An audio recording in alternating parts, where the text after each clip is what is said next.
भ्राता घोष वर्सेस मुगनीराम या सत्यव्रता घोष वर्सेस मुगनीराम 1954 का केस है। ये लीडिंग केस है डॉक्ट्राइन ऑफ फ्रस्ट्रेशन का। और डॉक्ट्राइन ऑफ फ्रस्ट्रेशन जो कंसेप्ट है कहां मिलता है? Indian contract act. तो this is the case of Indian contract act, doctrine of frustration, section 56। इसमें क्या है नोट कर लो। An agreement to do an impossible act और one that becomes impossible afterwards is void।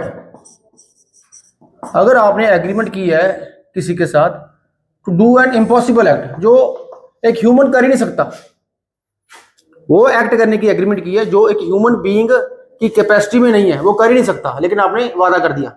या इम्पॉसिबल नहीं था वो करने का, लेकिन सर्कमस्टांसेस ऐसे हो गए कि फ्यूचर में वो इम्पॉसिबल हो गया। सर्कमस्टांसेस ही ऐसे हो गए, फ्यूचर में वो करना इम्पॉसिबल हो गया, तो वो वॉइड होगा। वो एग्रीमेंट क्या होगी? वॉइड होगी।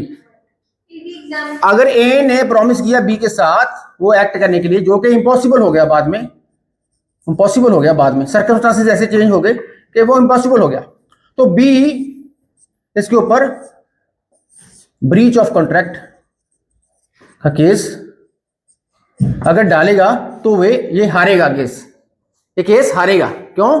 क्योंकि ये डिफेंस ले लेगा कि that contract became impossible because of the certain circumstances as given under section 56 of the Indian contract act. इसकी एग्जांपल आपको समझनी पड़ेगी, वो है सत्यव्रता घोष वर्सेस मुगनीराम 1954। इसमें क्या हुआ था? जो मुगनीराम था, he owned a large piece of land, very large piece of land in Calcutta, now it is known as Kolkata.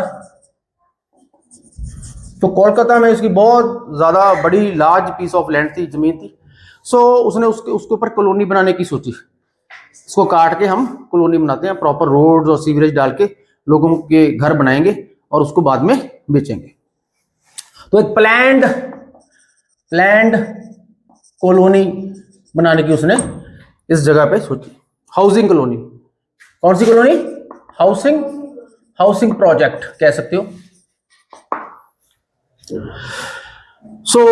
Drains बनाने शुरू कर दिए। अभी बनाने थे, अभी शुरू नहीं हुए थे। ड्रेन, सड़का, है ना, roads and all these stuffs अभी उन्होंने स्टार्ट करना था।